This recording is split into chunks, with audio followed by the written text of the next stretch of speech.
이번 시간에는 7장 사회보장 일반에 대해서 살펴보겠습니다. 사회보장 일반에 대해서 정책론에서 출제가 되고 사회보장 기본법에 대해서는 법제론에서 출제가 되는데 출제되는 비중은 이제 법제론의 영역에서 사회보장 기본법에서 많이 나오기 때문에 여기는 7장의 사회보장 일반과 8장의 사회보험 일반에 대해서 살펴보고 법에 관련된 것은 모두 법제론의 영역으로 넘기도록 하겠습니다.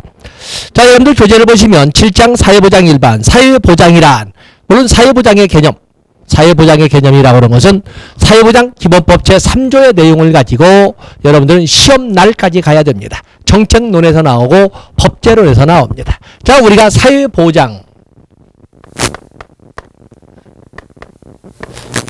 사회보장을 보면 사회보장을 협의와 광의로 나눠볼 수가 있는데 사회보장이란 사회적 위험으로부터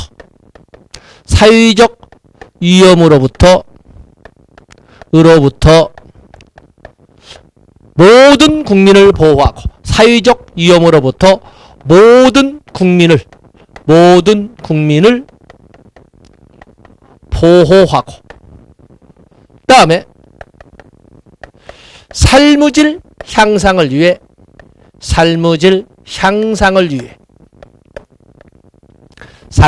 향상을 위해 소득과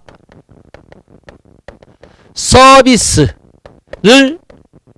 보장하는 거죠. 사회적 위험으로부터 모든 국민을 보호하고 그리고 삶의 질 향상을 위해서 소득과 서비스를 보장하는 세 가지 제도를 사회보장이라고 한다. 그래서 사회보험 그리고 공공부조 그리고 사회서비스를 말한다. 바로 이렇게 사회보장을 좁은 의미로 설명을 한다면 사회보험, 공공부조, 사회서비스로 설명할 수가 있는 것입니다.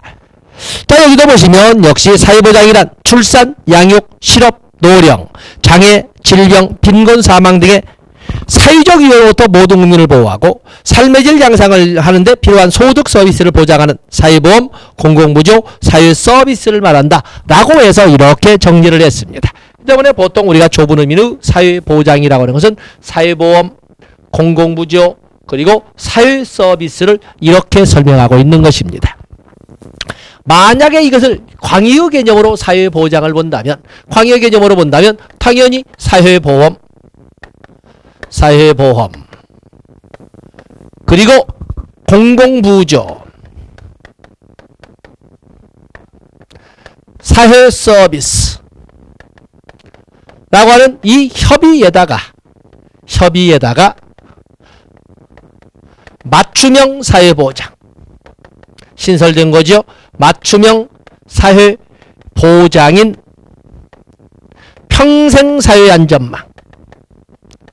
평생사회 안전망까지를 포함을 시킨다면 바로 여기까지 이렇게 포함시킨다면 우리가 넓은 의미의 사회보장이라고 이렇게 설명할 수가 있는 것입니다. 그래서 사회보험, 공공부조, 사회서비스뿐만 아니라 맞춤형 사회보장인 평생사회 안전망을 같이 연결시키면 넓은 의미라고 우리가 설명할 수 있는 것입니다.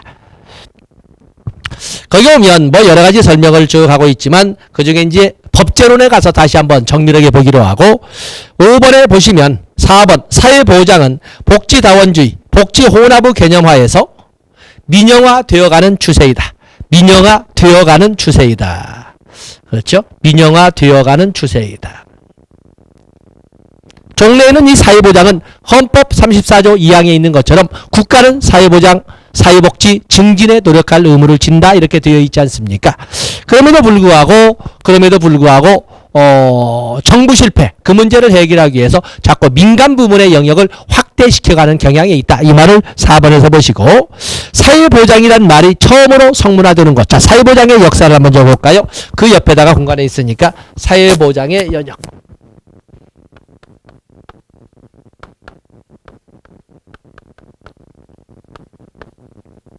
사회보장의 연역을 보면 사회보장이라고 하는 것은 최초의 사회보장.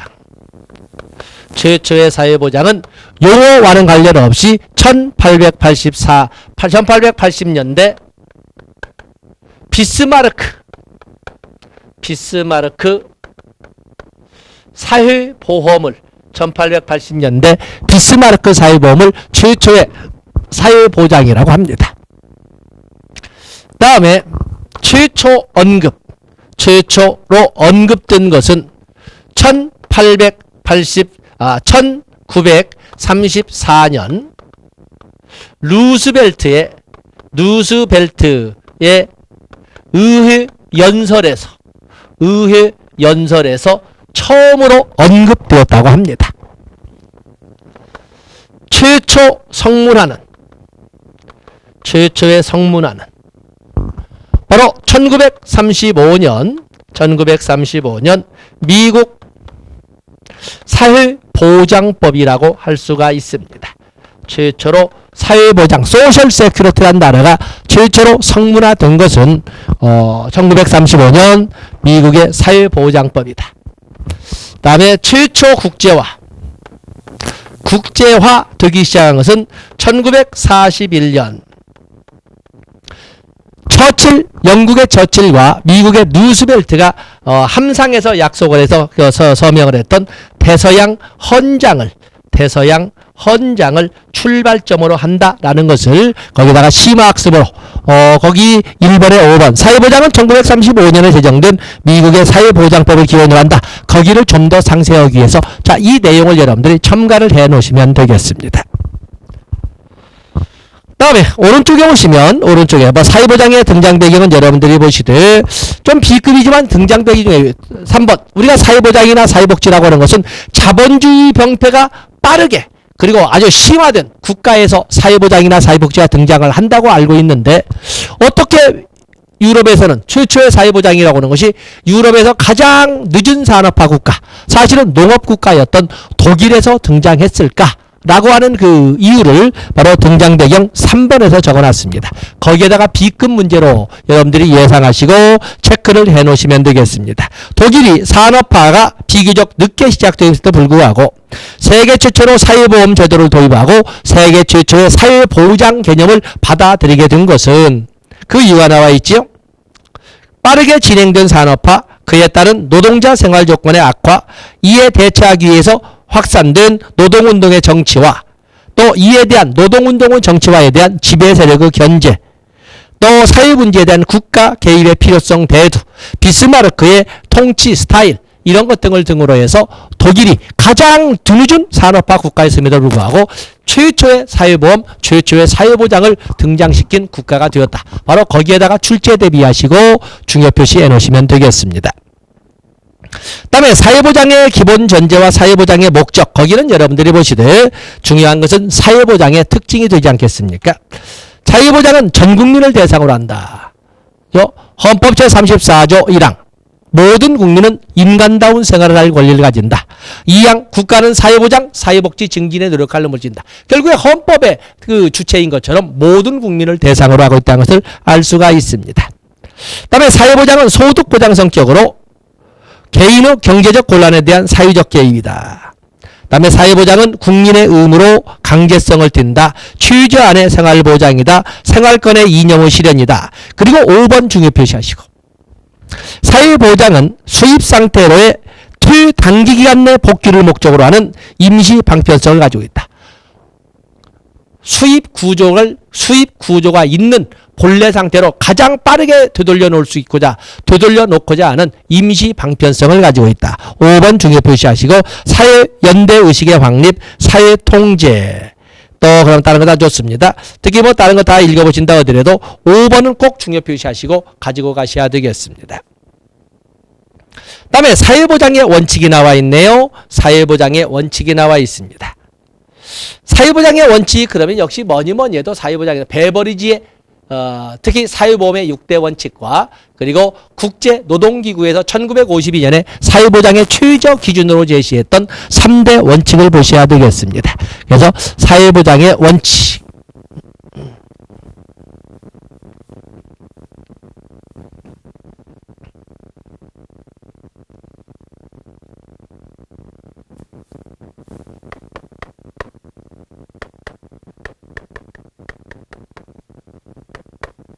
사회보장의 원칙에는 배버리지 의 6대 원칙. 배버리지의 6대 원칙은 사회보험 운영의 원칙. 왜냐하면 배버리지 사회보장의 6대 원칙에서 왜 사회보험이 나오냐면 배버리지는 사회보험을 원칙으로 하는 사회보장이었거든요. 그런데 기여를 할 수 없는, 보험료를 낼 수 없는 사람이 너무 많았기 때문에 그 사각지대를 채우기 위해서 공공부조를 개입시킨 겁니다. 그 때문에 배버리지의 사회보장이라고 하는 것은 사회보험을 중심으로 하는 사회보장이라고 볼 수 있어서 이렇게 사회보장의 원칙을 배버리지가 제시한 사회보험의 6대 원칙으로 설명하고 있는 것입니다. 균일각출, 균일급여 반드시 가져가야 되겠지요. 급여의 적절성,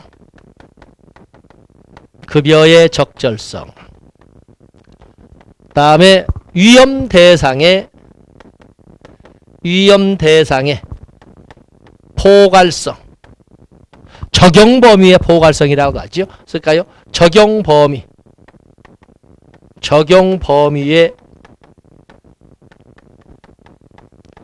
포괄성이라고 합니다.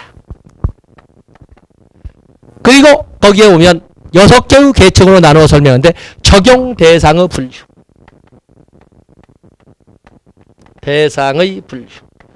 적용 대상 인정 6계층으로 이렇게 나누지 않습니까?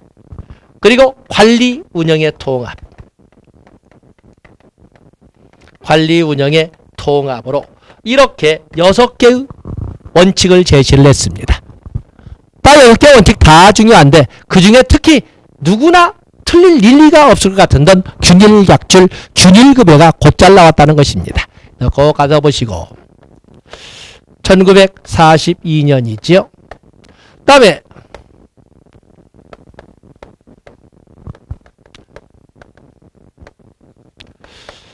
국제노동기구의 3대 원칙 1952년인데 국제노동기구가 제시한 것은 특히 사회보장의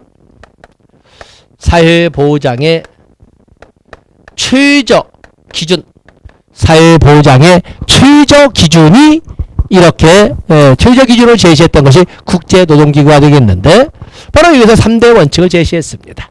3대 원칙. 여러분 교재를 보시면 거기 보면 3대 원칙 대상의 보편성,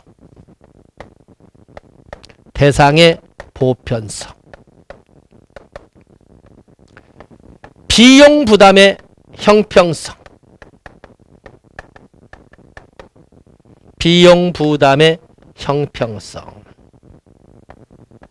또 그런가 하면 급여 수준의 적절성,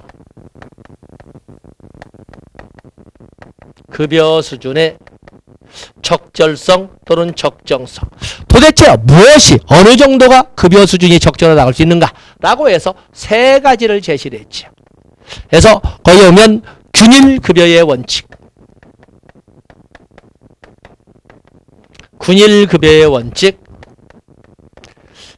비례급여의 원칙, 그리고 부양가족 적정 수준의 원칙,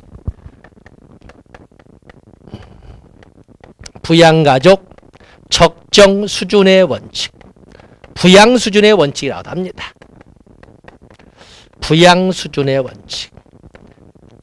아동수당이나 돌봄 서비스가 필요한 어떤 만성질환자나 노인과 같은 부양가족이 있으면 그에 소요되는 비용도 채워줘야 한다. 그게 바로 적절한 것이다 라고 지금 설명하고 있는 겁니다.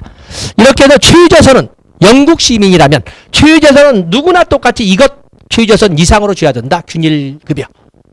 그리고 열심히 노력한 사람은 열심히 노력하지 않은 사람에 비해서 뭔가 더 가져갈 수 있도록 해야 된다. 비례급여. 거기에 다른 가족과는 달리 부수적으로 또 비용이 필요한 영역이 발생한다면 주로 돌봄 서비스가 되겠는데 그에 대한 것도 채워줘야 된다. 부양가족 적정 수준의 원칙 또는 부양 수준의 원칙. 이렇게 해서 대상의 보편성, 비용 부담의 형평성, 또 급여 수준의 적절성, 이렇게 세 가지를 국제노동기구에서 제시한 것이 되겠습니다. 그래서 지금 여기 베버리지 그는 곧잘 나와서 여기가 한번 출제되어야 되지 않는가라고 지금 우리가 기대를 하고 있는 것입니다. 다음에 사회보장의 기능이 나와 있습니다. 사회보장의 기능. 그리고 사회보장의 순기능, 역기능은 여러분들이 알 수가 있고, 어전 사회보장, 생존권 보장과 취조생활보장 기능, 생활과 경제 안정 기능, 페이지 넘어가 보면 소득 재분배 기능, 또 오른쪽 페이지에 사회연대나 사회통합의 기능 등을 사회보장의 기능으로 설명합니다. 뭐 그 제목을 가지고 여러분에게 시험 볼 적에 틀릴 수 있다고 보지는 않습니다. 이 중에 개별적으로 오히려 사회보장의 기능 중에 하나로 목차를 넣은 소득 재분배 기능에서 소득 재분배. 소득 재분배에는 수직적 재분배도 있고 수평적 재분배도 있고 세대 내 재분배도 있고 세대 간 재분배도 있고 다 그러지 않습니까? 그래서 쭉 보면은 수직적 재분배, 수평적 재분배, 세대 내 재분배, 세대 간 재분배, 단기간 재분배, 장기간 재분배 이런 식으로 다양하게 나눠볼 수가 있습니다. 우리가 보통 따지는 것은 사회보험과 공공부조를 비교할 때 사회보험은 주로 수평적 재분배를 이끌어가고 공공부조는 주로 수직적 재분배 효과가 높다라고 합니다. 만약에 국민연금의 운영 방식을 통해서 볼 적에 적립 방식으로 이끌어가면 세대 내 재분배가 이루어지는 것이고 부가 방식으로 이룬다면 세대 간 재분배의 효과가 크다라고 이렇게 해서 우리가 문제를 또 다뤄볼 수가 있습니다. 그래서 소득 재분배 또 국민연금은 장기적 생존한 동안 직업이기 때문에 장기적 재분배가 되는 것이고 건강보험이나 고용보험과 같은 기타 보험과 같은 경우는 단기적 재분배의 의미를 갖는다라고 이렇게 설명할 수가 있는 것입니다. 자, 그에 대한 내용을 밑에 박스로 그려놨습니다. 그래서 다른 건 뭐 사회보장의 기능을 가지고 출제 걱정은 하지 않습니다만은 거기 중에 소득 재분배 영역만 가지고 체크를 하시면 좋겠습니다. 다음에 교재편제상 사회보장의 이념을 이렇게 그려놨습니다만 사회보장의 이념은 결국에 법제의 영역이기 때문에 법제론에서 공부를 해서 정책론에서 쓸 수 있도록 이렇게 시간을 배정하겠습니다. 자, 이번에는 페이지를 넘어가 보시면 사회보장의 이념 거기 보시고 8장 사회보험을 보겠습니다. 사회보장에는 사회보험, 공공부조, 사회서비스가 있고 거기다가 보다 넓은 개념으로 올 적에 맞춤형 사회보장으로서 평생 사회안전망이 있다고 말씀을 드렸습니다. 자, 거기 사회보험 나와 있죠. 사회보험. 자, 사회보험을 보시면 사회보험이 뭘까? 사회보험도 역시 사회보장 기본법을 통해서 설명해야 되는데 사회보험 우리가 한번 간략하게 적어보고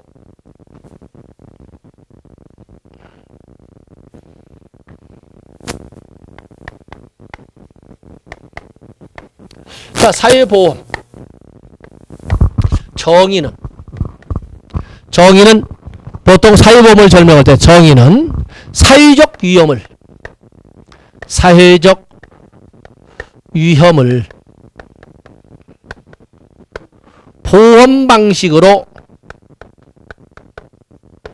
대처함으로써 사회적 위험을 보험 방식으로 대처함으로써 국민 건강과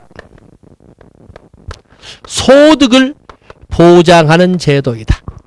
이렇게 설명하고 있습니다. 사회보장 기본법 제도. 특히 공무원 준비하시는 분들은 면접날 물어보는 문제죠. 사회보험이 뭐예요? 사회보험을 모를 리 없겠지만 그걸 입으로 풀어야 되지 않습니까? 그래서 사회적 위험을 보험 방식으로 대처함으로써 국민 건강과 소득을 보장하는 제도입니다. 라고 이렇게 설명하는 거예요. 사회보험 5대 프로그램에는 연도별로 이렇게 설명해 본다면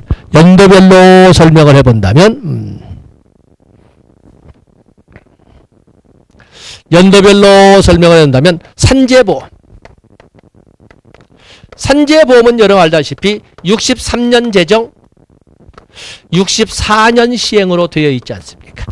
최초의 사회보험에서 산재보험. 다음에 지금 명칭으로 건강보험은 처음에는 의료보험 이름으로 63년 12월에 두 번째 사회보험으로 법률이 제정되고 77년도에 조합주의로 시행이 됐습니다. 그것을 99년에 국민건강보험법으로 바꿔서 법률을 제정하게 되고 그리고 2000년부터 시행을 했습니다. 그렇기 때문에 여기까지는 의보시대. 이 이유는 건보시대. 여기까지는 조합주의. 그리고 여기는 통합주의. 자, 이런 식으로 우리가 그림을 그려볼 수 있는 건강보험이에요. 세 번째 사회보험은 국민연금이죠. 세 번째 사회보험은 국민연금이에요. 국민연금은 86년에 법률이 제정되어서 88년에 시행이 되지 않습니까? 1986년에 국민연금법, 최저임금법이 제정되어서 똑같이 88년도에 국민연금, 최저임금이 시행되는 겁니다. 그래서 이렇게. 그리고 네 번째 사회보험은 고용보험. 93년에 제정되어서 95년에 시행되지 않습니까? 그리고 다섯 번째가 노인 장기요양보험. 2007년에 법률이 제정되고 2008년 7월 1일부터 시행된 것이 노인 장기요양보험이죠. 이게 바로 사회보험 5대 프로그램이라고 하고 사회보험 정책 5개라고 설명하고 있는 것입니다. 자, 이런 것은 여러분 다 알고 있지 않습니까? 거기 보세요. 그래서 여기 사회보험의 개념 여러 가지 많지만 4번에 사회보장기본법 제3조 사회보험이라 함은 국민에게 발생하는 사회적 위험을 보험 방식에 의해 대처함으로써 국민 건강과 소득을 보장하는 제도이다 라고 이렇게 설명을 하고 있고, 그리고 사회보험의 내용 이렇게 해서 있습니다만 5대 프로그램을 사회보험의 5대 프로그램, 사회보험 정책의 5대 프로그램 이렇게 해서 5대 프로그램으로 5개를 적어놨죠. 그래서 조금 전에 우리가 노트 정리한 것처럼 만들어진 법률이 제정된 순서도 똑같고 그리고 시행된 순서도 똑같습니다. 그래서 산재보험, 건강보험, 국민연금, 고용보험 그리고 노인 장기요양보험 이렇게 5개의 프로그램을 가지고 이 내용을 판서를 하시면 되겠습니다. 다음에 사회보험의 특성을 보시면 사회보험의 요건, 사회보험의 특성이 아니라 사회보험의 요건을 가지고 이렇게 요건을 보시면 특성에 대한 요건이라고 쓰시면 됩니다.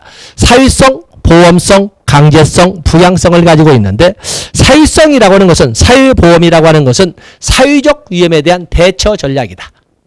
보험성이라고 하는 것은 위험에 대한 공동 대처 전략이다. 그다음에 강제성이라고 해서는 사회보험은 중앙정부가 법으로 강제하고 있다. 부양성, 소득의 수평적 재분배 효과, 뭐냐면 수평적이라는 것이 강하다 뿐이지 어떤 소득의 재분배 기능을 가지고 있다. 바로 이런 걸 가지고 사회성, 보험성, 강제성, 부양성이라고 이렇게 나누어 설명하고 있는 것입니다. 다음에 사회보험의 성립요건은 사회보장과 유사합니다만 산업화의 진전에서 산업화 과정상 필연적으로 발생할 수밖에 없는 그에 대한 문제 해결책으로 등장한 것이 사회정책이다 라고 하는 것처럼 그 사회정책 중에 하나가 바로 사회보험이다 라고 설명하고 있는 것입니다. 또 자본주의적 생산관계 정립, 이 말은 뭐야? 자본주의적 생산관계 정립은 사회보험이 성립하기 위해서는 규칙적으로 정기적으로 납입할 수 있는 소위 보험료를 납입할 수 있는 이런 소득 구조가 만들어져야 되는데 자본주의적 생산관계는 바로 정기적으로 보험료를 낼 수 있는 이런 소득 구조를 만들어낸 거였어요. 사회보험이 가능하게 된 거죠. 또 그런가 하면 노동계급의 성장, 노동계급이 성장하면서 노동계급에 발생할 수 있는 다양한 사회적 위험에 대한 대처, 다양한 노동자들에게 등장할 수 있는 사회적 위험에 대한 다양한 방법의 국가 개입이 필요했는데 그렇게 해서 국가가 만든 시책이 사회보험이다 라고 하는 거 있고, 그 다음에 공황의 주기성, 그야말로 공황, 경기 불황이 닥쳐오는 시기가 옛날처럼 긴 콘트라TF 50여 년 사이에 오는 콘트라TF도 아니고 17, 18년 만에 오는 쿠즈네프 파동도 아닌 요즘에는 치킨 파동, 쭈글라 파동 이런 것도 아닌 언제 어디서 나타날지도 모르는 전혀 예상할 수도 없는 경기 파동이 막 있거든요. 이렇게 부지불식간에 도착하는 사회적 위험에 있어서 어떻게 국민, 어떻게 노동자들을 보호할 수 있느냐 하는 국가 고민이 이렇게 사회보험으로 만들어졌다라고 하는 것이 바로 공황의 주기성이 되겠습니다. 그래서 사회보험의 성립 요건 B-지만 한번 봐주시고, 다음에 사회보험의 특징과 기능으로 쭉 나누어 설명을 했습니다. 사회보험의 특징에서 특성 쭉 나와 있는데, 여기는 1번의 강제가입 방식이다. 강제가입 방식이다. 나와 있죠? 다음에 모든 시행이 법적으로 규정되어 있다. 2번의 첫째 줄 나와 있죠? 국가가 독점 운영한다. 자산조사가 없다. 4번에. 그리고 5번에 중요한 말 있죠. 수익자 재정 책임의 원칙. 다시 말해서 물론 국가지원금도 있지만 주된 자원은 보험료, 사회보장성 조세로 운영되는데 바로 그것이 누가 내는 거야? 바로 수익자가 내는 돈으로. 그래서 수익자 재정 책임의 원칙이 적용된다. 중요 표시하시고 체크하셔야 됩니다. 다음에 규정된 욕구에 따라 급여가 정. 사회보험은 규정된 또는 좀 더 너그럽게 하면 추정된 또는 예견된 이렇게 설명하는데, 이런 모든 욕구에 대해서 사회보험에 대한 급여가 제공되는 것이 정해져 있는, 국민연금은 노령에 대해서, 장애에 대해서, 사망에 대해서 이렇게 급여를 제공하지 않습니까? 산재도 역시 마찬가지로 업무상 재해라고는 업무상 사유로 인한 부상, 질병, 장애, 사망에 대해서 급여를 제공하지 아무거나 저급여를 제공하지 않아요. 그래서 규정된 욕구에 따라 급여가 제공된다. 5번 수익자 재정 책임의 원칙, 6번 규정된 욕구에 따른 급여 제공 다 체크하시고, 7번은 체크해야 되죠. 방빈적 소득보장, 비영리적 국가사업, 사회적 충분성 또는 사회적 충분성을 사회적 적절성이라고 그러죠. 그래서 이런 정도를 여러분들이 체크해 놓으시면 되겠습니다. 다음에 사회보험의 기능은 여러분들이 봐주시고, 자, 이번에는 우리가 페이지를 넘어가 보시면 사회보험의 원칙, 효과, 사실 똑같이 특징이 되겠습니다만, 거기 보시면 사회보험의 기본 원칙에는 최저생활보장의 원칙. 이건 공공부조에 있었는데 이게 많은 사람들이 그러는데, 공공부조도 최저생활의 보장이고 사회보험도 최저생활의 보장입니다. 어떤 차이가 있을까? 공공부조는 아직 배우지 않았지만, 공공부조는 국가가 개입해서 어디까지를 채워주냐면 최저소득 수준까지 채워줍니다. 최저란 말이 가장 꼭대기에 있습니다. 최저. 사회보험은 얼마만큼의 급여를 제공해야 된다? 아무리 못 줘도 최저 이상은 줘야 돼요. 최저 위치가 가장 밑바닥에 있습니다. 그렇기 때문에 위치가 다른 거예요. 그래서 최저생활보장, 소득 재분배, 기여 분담, 보편주의 다 좋습니다. 뭐 정치 사회적 효과 좋고, 또 사회보험의 특징을 이제는 우리가 민간보험과 비교해 볼 때, 공공부조와 비교해 볼 때 어떤 특징이 있는가? 거기 사회보험의 특징을 보면 민간보험과 똑같이 위험분산이 나와 있죠. 사회보험과 민간보험은 사회적 위험을 이전하고 정해진 위험, 규정된 위험을 광범위하게 공동으로 분산한다. 저게 위험분산이란 말이 나와 있습니다. 다음에 두 번째, 모든 조건을 구체적으로 명시하고 있다. 또 세 번째, 명확한 계산이 필요한다. 거기 중요 표시. 물론 우리가 재정이 소요되는 모든 사회보장 정책은 명확한 계산이 필요합니다. 민간보험은 사회보장의 사회보험보다 아주 정확한, 이런짜리 하나도 틀리지 않는 아주 정확한 계산이 필요한데 비해서 사회보험은 어느 정도 명확한, 어느 정도 대략 명확한 계산 정도면 됩니다. 공공부조는 전혀 계산을 할 수가 없습니다. 언제 어디서 어떤 문제를 가지고 누가 뛰어올지 모르기 때문에 공공부조는 명확한 계산이 불가능합니다. 민간보험은 아주 명확한, 사회보험은 어느 정도 명확한, 공공부조는 전혀 계산이 불가능한, 이런 개념으로 해서 거기 3번 중요 표시하시고, 다음에 4번도 중요 표시. 사회보험과 민간보험은 운용비용에 필요한 충분한 기여금과 보험료를 필요로 합니다. 충분한 기여금과 보험료를 필요로 한다. 민간보험은 내곡할 정도로 1원짜리 하나도 차지가 나지, 수지상등이 완벽한, 그래서 완전히 충분한. 그러나 사회보험은 어느 정도 충분한, 공공부조는 전혀 예상할 수 없는, 이렇게 생각하시면 됩니다. 역시 3번과 이어서 4번 중요 표시하시고, 다음에 사회보험이나 민간보험 급여는 증명된 욕구를 필요치 않아요. 이미 계약할 당시에 예견된 욕구, 거기 증명된 욕구에 근거하지 않는다. 그 옆에다가 예견된 욕구, 추정된 욕구, 이렇게 예견된 욕구, 추정된 욕구 또는 규정된 욕구라고 적으세요. 그거에 의해서 소위 급여가 지급되도록 이미 정해져 있는 것이지 어떤 욕구가 발생했다고 증명해야만이 주는 것은 아니에요. 맞으면 급여가 결정되는 것은 아닙니다. 다음에 6번, 그래서 3번, 4번, 5번 보시고 그것 또한 차이점은 거기 되는 박스를 통해서 여러분들이 사회보험의 특징을 찾아가시면 되겠습니다. 다음에 공공부조와 비교를 해보면 자 페이지를 넘어가서 그 비교표를 가지고 보세요. 공공부조와 비교해 볼 때 사회보험은 내 능력으로 번 소득의 일부를 내가 적립해 놨다가 미래를 대비하는 것이거든요. 그렇기 때문에 능력주의고 권리의 행사입니다. 그리고 기여금으로 재원을 조달합니다. 그러나 공공부조는 아무리 노력해도 이루어지지 못하는 이런 사람들을 위해서 평등의 관점에서 국가가 개입해서 어느 정도까지는 채워주는 것, 평등주의 이념에 기반한 국가 개입을 공공부조라 하고, 여기는 권리의 행사가 아니라 그야말로 국가의 아무리 권리라고 말을 해도 국가의 지원을 받아서 하기 때문에 아무에게나 그 지원을 할 수가 있는 것이 아니에요. 물론 전 국민을 대상으로 공공부조의 대상은 전 국민을 대상으로 하지만 그 사람이 실질적 지원을 받을 수 있는 사람인가 아닌가에 대해서는 철저한 조사 과정이 필요한데 그것을 자산조사라고 설명을 합니다. 자산조사. 다음에 쭉 내려보시면 하한선 최저생활보장과 상한선 최저생활보장 나와 있죠. 사회보험도 최저생활보장을 목적으로 하고 공공부조도 최저생활보장을 목적으로 합니다. 그런데 그 최저의 개념이 다르다고 그랬죠. 사회보험은 아무리 멋져도 최저생활 수준 이상은 줘야 된다. 최저란 말이 가장 밑에 있습니다. 그에 비해서 공공부조는 어디까지 국가가 개입해야 된다? 최저생활이 될 때까지는 개입해야 된다. 그래서 최저란 말이 가장 꼭대기에 있다는 거죠. 그래서 하한선, 상한선이라는 말을 같이 집어넣습니다. 다음에 가장 밑에 줄 보면 사회보험은 참여자가 곧 수혜자가 되는 것이 아니에요. 참여자 중에 보통 우리 사회보험에는 참여자라고 하는 것은 기여를 한 사람 중에 일정 조건, 법으로 정해진 법정 조건을 구비한 자가 수혜자가 됩니다. 그에 비해서 공공부조는 참여자로 인정되는 순간 수혜자가 됩니다. 참여자가 된다는 것은 공공부조에서 신청을 하고 그리고 자산조사를 통과한 순간 참여자가 되는데 참여자가 되는 순간 그 사람이 곧 수혜자라고 불리우게 되는 겁니다. 그래서 참여자가 모두 수혜자.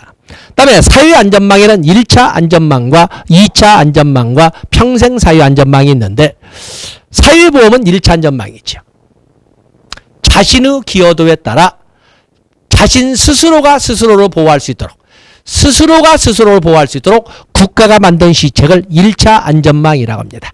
스스로의 기여도에 따라 스스로가 스스로를 보호할 수 있도록 국가가 만들어진 시책을 1차 안전망. 사회보험이 그러지 않습니까?